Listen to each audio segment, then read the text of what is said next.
are you doing? Napataas ang kilay ko na marinig na naman ang sigaw ni Logan sa itaas. Nasa sala ako ngayon at nag-exercise. Wala lang, trip ko lang. Wala kasi ako magawa. Tapos kakalabas ko lang ng ospital. Ano ba? Ang ingay mo. Bulyaw ko dito. Narinig kong pagtakbo niya dahil sa tunog ng sapatos niyang suot. Nakakainis. Kanina pa niya ako pinagbabawalan gumalaw. Ano ko, lumpo? Shit! Paano kung bumukas yung sugat mo? Galit niyang sabit, mabilis akong hilap patayo dahil sa pag-push up ko. Aray! Ha? Ano ba?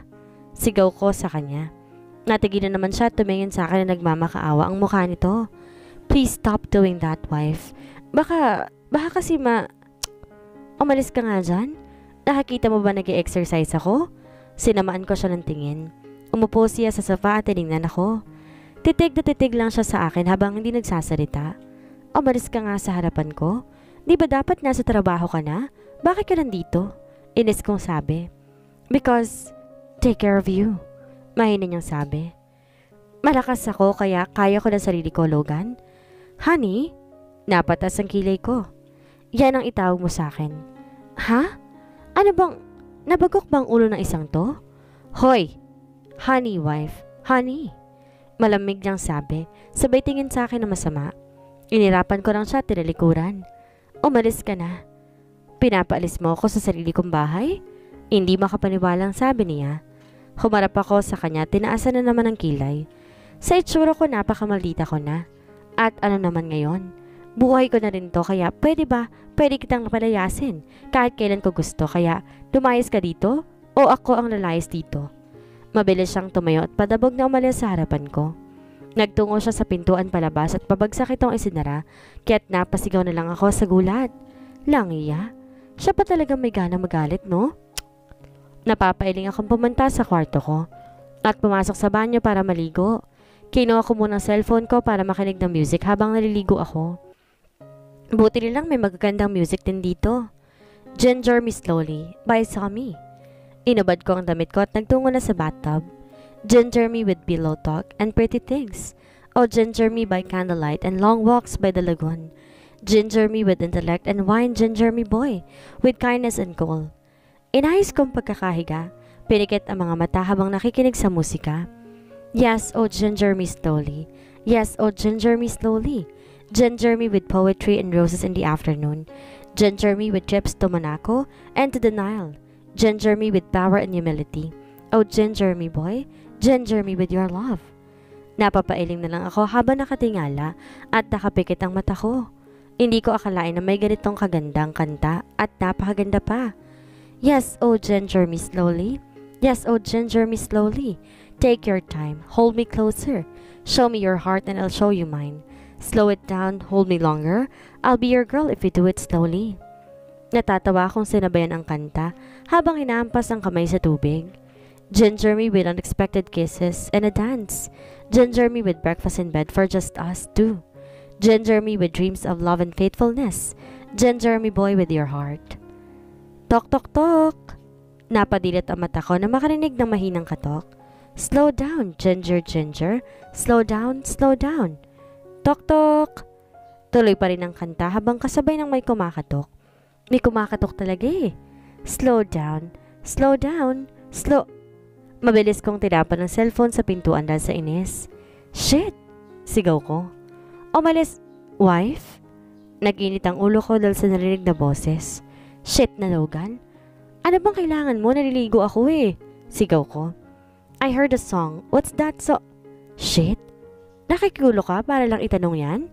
Sigaw ko rito at tinapon na hawakan kong sabon sa pintuan. Oh, sorry wife. By the way, what's the title? Umalis ka na. Okay. Ramdam ko ang mabilis ang pagtakbo kaya nakahinga ako. Nang inang yan. Napapailing akong inayos ang aking pagkakasandal sa bathtub at napatay na rin ako sa cellphone na wasak na wakasak. Shit! Someone's point of view. This is it. Ang tagal ko rin hindi nakabalik sa lugar na ito. Napangiti ako naglalakad palabas ng airport. 2 taon din nakakalipas, simula nang umalis ako dito. Miss na miss ko na siya. Miss Vivian? Napalingan ako na may nagsalitang driver. Aalis na po tayo. Sabi nito tumango naman ako at naglakad pa sunod sa kanya. This is it. Makikita ko na ulit ang mahal ko. Nagkakasama na ulit kami. 2 taon ding nang lumipas dahil sa nalaman kong nagpakasal siya at di ko alam. Nagalit ako noon kaya umalis na lang akong bigla at di siya kinakausap. Ngayon bumalik ako para kunin siya at bawiin. Napatunayan ko sa sarili ko na hindi ko nga pala kayang wala siya. Sa tabi ko. Are you ready, ma'am? Ihatid mo ko sa bahay. Nya. Po? Sa bahay ng boyfriend ko, doon mo ko ihatid. Takasiyang bumaling sa akin. You mean, kay Mr. Red Dragon po? Abay, sino pa bang boyfriend ko? Kundi siya lang naman, si Logan. Mangiti sa labing usal ko. I miss you, love. Ngayon babawiin na kita at magiging masayang tayong dalawa. Pababa na ako ng hagdan na makita ko si Logan. Nakatayo ito sa pintuan ng main door sa sala habang may kausap. Napataas ang kilay ko at lumapit doon, pero natigil din na may makitang babaeng nakangiti habang nakikipag-usap sa kanya. Yes, I miss you, love. Masiyang sabi ng babae. Love? Taas ang kilay na nagtungo ako sa kanilang dalawa. Who are you? Agad na sambit ko. Natigilan silang dalawa ni Logan naman ay lumingon sa akin. Isabel? Tumingin muna ako kay Logan. Baka sa mukha nito ang kaba at tinaasan ko lang siya ng kilay. Oh, is that you, Isabel? Long time no see. Sorry but I don't know you. Putol ko sa kanya. Napangiti naman siya at tumarap sa akin. May dala siyang maleta at talagang hinila pa niya ito papasok. By the way, I'm Vivian. Lumingon ito kay Logan bago bumaling ulit sa akin at may ngiti na sa labi. Logan's longtime girlfriend? Masaya niyang sabi. So ito ang girlfriend niya. Tumingin ako kay Logan. Oh, ano naman ngayon kung ikaw ang longtime girlfriend niya? Ako nga asawa niya eh. Asar kong sabit, nakita ko pa ang pagkainis sa mukha niya. Pero pinilitan niya kaagad ng ngiti.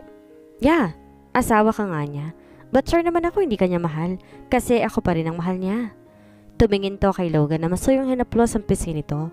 Wala namang reaksyon ng ugok. Okay, pleasure to meet you, longtime girlfriend. Good luck. Sabi ko rito at umalis na sa harapan nila. Wife! Narinig ko pang sigaw ni Logan sa akin pero hindi na ako lumingon pa. Nagtungo ako ng sala at nanood na lamang ng TV. Ano naman pakialam ko sa babaeng yun? Natatawang napapailing na lamang ako. Ilang minuto ang nakalipas ay nakaramdam ako na may nag-uusap pa rin. Yes, please. Yung dati pa rin, love? Masayang sambit ng babae. Pero, I know, nandito ang asawa mo. Pero ako naman, di ba ang mahal mo? Di ba? Love, I miss you so much.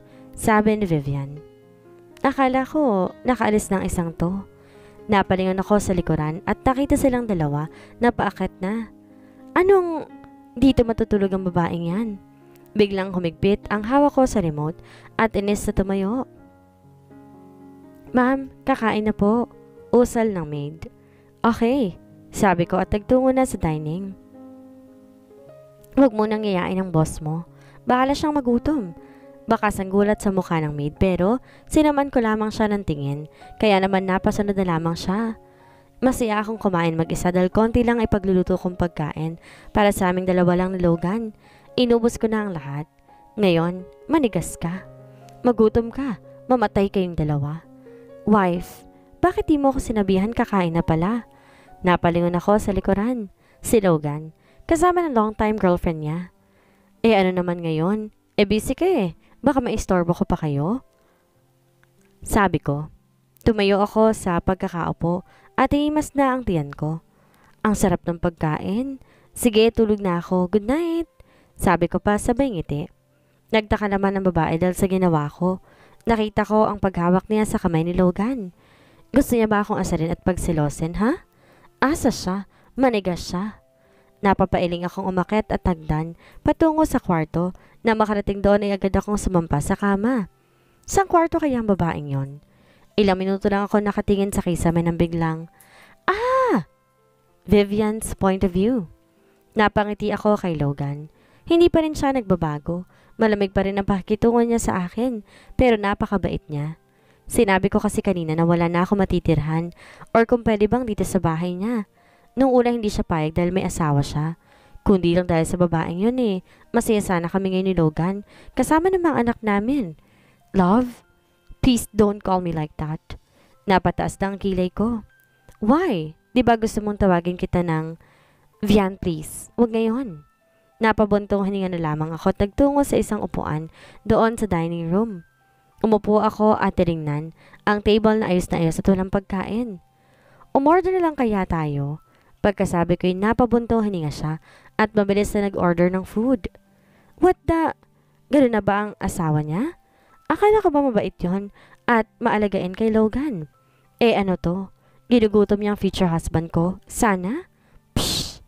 Balas mo naman. Napunta ka pa sa asawang hindi ka iniintindi. Tingnan mo nga sa Logan, kakayanin mo ba ang ganitong setup? Ni hindi ka nga pakainin nun eh. Shut up please. Huwag ka nang magsalita. Okay, sabi ko. Mabilis lang nakarating ang order naming food.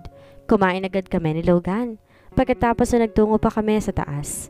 Love, gusto kong punta ng dating kwarto natin. Sambit ko. Napalingon siya sa akin at mataban akong tinitigan. Go! Pumunta ka na muna doon at may aayusin lamang ako. Susunod ka ba, love? Pagpapakit ko. Matagal pa siya nakasagot bago tumango. Napangiti akong pumunta sa dati naming kwarto, katabi lang ito ng kwarto ko. At ang harap nito ay kwarto ng babaeng yon. Impacta. Nang mabuksan ko ang pintuan, sumalubong sa akin ang madilim na parte ng kwarto. At, what's that smell? Agad ko pang tinakpan ang ilong ko dahil sa baho ng kwarto. Kinapa ko pang tagiliran para pagbukas ng ilaw. Pero gulat na gulat ako nang bumungad sa akin na isang patay na lalaki. Napasigaw ako at mabilis na isinara ang pinto. Nanginginig ang kamay ko dahil sa nakita. Oh my God! Mangiyak-iyak kong sigaw. What happened? Napalingon ako sa likuran ko si Logan. Mabilis akong tumayo at yumakap sa kanya na mahigpit. I can. Ano ba, Vian? Ines na sabi pa niya. May nakita akong patay. Turo ko pa sa kwarto. What? Hindi ba kapaniwalang sabi ni Logan? Ano ba, love? Tingnan mo na lang. Nakinig pa rin ako habang nakakapit sa kanya. What's the shit? Sigaw niya na mabuksan ang pintuan at bumungad sa aming labilang lalaki. Boys! Malakas sa sigaw niya. Ilang minuto lang din dumating na ang mga lalaking tauhan niya. Shit! Hindi natapos ang sasabihin ng isang bodyguard na magsalita si Logan. Ilibing nyo na yan. Shit! Sino bang pumatay dyan? At dito pa sa loob ng kwarto na to inilagay? Sigaw ni Logan. Galit na galit talaga siya. Napahikbi ako dahil sa nakita. Buhat-buhat na nila ang bangkay ng lalaki. Tsk! Napalingon ako sa boses na pinanggalingan noon. Ang babaeng ito. Nakatingin siya sa amin. Napatas ang kilay niya at malakas ay sinara ang pintuan ng kwarto niya. Bitch! Usal ko. Let's go, Vian. Ihahatid na kita sa kwarto mo. Napatango ako kay Logan. Ano ba namang bahay to? May namamatay. Maaga akong gumising dahil aalis ako. Inayos ko ang damit kong suot at pagkatapos ay lumabas ng kwarto. Nasa lubong ko bang babaeng long-time girlfriend daw ko no ni Logan. Good morning. Nakangiting bati niya pero hindi ko siya tiningnan. Nilampasan ko lang siya hanggang sa makarating ako dito sa hagdanan. Pshh! Dinig kong usal niya. Taas kilay ako lumingon sa kanya at lumapit. Nagulat pa siya nung umangat ang kamay ko. Napatili siya dahil sa kaba na akala siguro niya sasampalin ko siya. Sinuklay ko ang buhok niya gamit ang daliri ko pero dininan ko ito para bahagyang lumapit ang buhok niya sa bibig ko. Hindi kami tumatanggap ng ampon dito kaya feel free to leave. Nakangiting sabi ko sabay haplos sa pisngi niya at tinapik-tapik ito. Same to you. Good morning. Sabi ko at umalis na. Pababa na ako na hagdan na marinig na naman ang boses niya. Babawiin ko siya sa'yo. Napangiti lang ako nagpatuloy sa paglakad pababa. Eh di bawiin mo? Sinong tinatakot mo? Nang makarating ako sa may sala ay nakita ko naman si Logan. Agad siyang tumayo at taka akong tinignan mula ulo hanggang paa. Where are you going? Sabi niya. Hindi mo na pwedeng alamin. Nakangiting sabi ko. But I'm your husband. Eh ano naman ngayon? Wala ka nang paki doon. Alalahanin mo na lang yung bisita mo. Babalik din naman ako eh. Sabi ko at di na siya pinagsalita pa. Umalis na kaagad ako at nagtungo na sa sasakyan niya. Itong sasakyan na lang niya ang gagamitin ko. Na makasakay ay nakita ko na lumabas si Logan at patakbo itong lumapit ng sasakyan niya pero pinaharurot ko na. Ilang minuto din ang biyahe at nakarating ako sa company ni Kat. This way, ma'am. Inihatid ako ng sekretary ni Kat patungo sa opisina niya. May kikitain daw kami ngayong isang kaibigan at yun nga ang makakatulong sa problema ko. Have a seat, sabi ni Kat. Umupo ako sa sofa at tumingin sa kanya. Nasaan na? Wait, tumawag na ako kanina sa kanya. Ang sabi niya papunta na raw siya. May inaasikaso pa yata. Okay. Oh, kwento mo na sa akin. Balita ko nandun na yung dati niyang girlfriend. Ang dali naman nakarating sa'yo. Hindi pa binabalita. Well, marami talaga akong alam. Sa Logan na yan, may isa akong tauhan na nagtatrabaho. Sa kanya, nakangiting sabi niya pa rito. What? Hindi makapaniwalang sabi ko. Yes, meron kasi gusto kong balitaan ko anong pinagagawa ng lalaki yun sa'yo, no? Sabi niya pa. Ayoko naman lagi kanyang sinasaktan, sabi niya. Napatangan na lamang ako at ang bait niya. Magsasalita na sana ako nang bigla, bubukas ang pintuan. Sorry, I'm late. Agad na umupo sa tabi ni Kat ang lalaki. So, hi. Nice meeting you, Madeline. Nakangating sabi niya. Oh, by the way, I'm Stanley Solis. Stanley Solis? Isang businessman at isang army. Uminto siya sa pag-army dahil siya ang tagapagmana ng company ng ama niya. Hi. Pleasure to meet you, Stanley. You know me? Ngiting sabi ko. Yes, I know you. Sinabi sa akin ni Kat matagal na kitang kilala na nasa high school pa tayo. Hindi mo na nga ata ako kilala eh. May lungkot sa tono niya pero ngumiti na rin siya. But it's okay. Tama ng tsikahan. Pag-usapan na natin ang dapat gawin. Okay. So mag-uumpis tayo sa'yo. Turo ni Stanley kay Kat. Alam ko successful ka na bilang isang businesswoman. Pero yung nasa isip mo magpapatayo tayo ng isa pang negosyo, well, okay naman sa akin yon, Stanley said. Sa gusto ko, partners tayong tatlo eh. Ang hirap kaya magpatayo ng bagong business pag ako lang mag-isa. May business na dandan ni Isabel. Pwede siyang manghingi ng tulong para sa lahat to. Na nangangailangan ng tulong yung walang matitirhan. Doon natin sila patitirahin. Ang dali lang noon eh. Isang malaking subdivision lamang gagawin natin. I agree. Pero si Isabel, agree ba siya? Napalingon silang dalawa sa akin. Tanging tango lamang ang ibinigay ko. Ganda naman ang offer nilang magpagawa ng subdivision para sa mga nangangailangan at mga walang matirhan. Libre na yun lahat. Pero sa mga gagawin natin, bahay lang ang gagawin natin. About sa mga foods nila at kuryente, sila nang dapat maghanap ng paraan doon. May mga bahay na nga sila at libre pa. Pati ba naman bayarin ng kuryente at pagkain nila? Tayo pang gagawa? Siyempre, bawal yun. Nakasimangot na sabi ni Kat. Yeah, tama ka nga. Masyado ka nang mabait kapag ganon. Natatawang sabi ni Stanley. Nag-usap-usap kami sa dapat gawin sa subdivision. Ako nang bahalang bumili ng lupa, habang sina Stanley at Isabel naman ang bahala sa construction at iba pa. Madali lang ang gagawin ko, ang maghanap ng lupang malaki at doon ipwesong subdivision na gagawin para sa project naming tatlo. Na makabalik ako sa bahay, agad akong pumunta sa kwarto ko. Nagbihis ulit ako para umalis na naman at maghanap ng lupang mabibilhan. Nang pagbukas ko ng pintuan ng kwarto, bumungad sa akin ang mukha ni Logan. Nakakunot ang mukha niya habang nakatingin sa akin. What? San ka na naman? Kakabalik mo lang, aalis ka na naman? Tinaasan ko siya ng kilay. Ano naman ngayon sa'yo? San ka ba pupunta? Sasamahan na kita. Wag na. Nakikita mo yon? Turo ko sa babaeng kasama niya. Yan. Yan na lang ang isama mo. Gumala kayo kung gusto ninyo at wala akong pake. Wife? Oh, shut up. Nagmamadali ako, okay? Sigaw ko. Sino bang kasama? Napahinto siya sa pagsasalita na marinig ang isang butina ng sasakyan. Beep! Oh, I have to go. Sabi ko na lamang at nagmamadaling bumaba ng hagdan. Kaso nakasunod pa rin si Logan. Sinong kasama mo? Ines niyang sigaw. Ano ba? Ano bang pakialam mo? Samahan mo na lang yung babaeng yan. Sigaw ko sabay turo kay Vivian na nakatayo na pala at palapit kay Logan.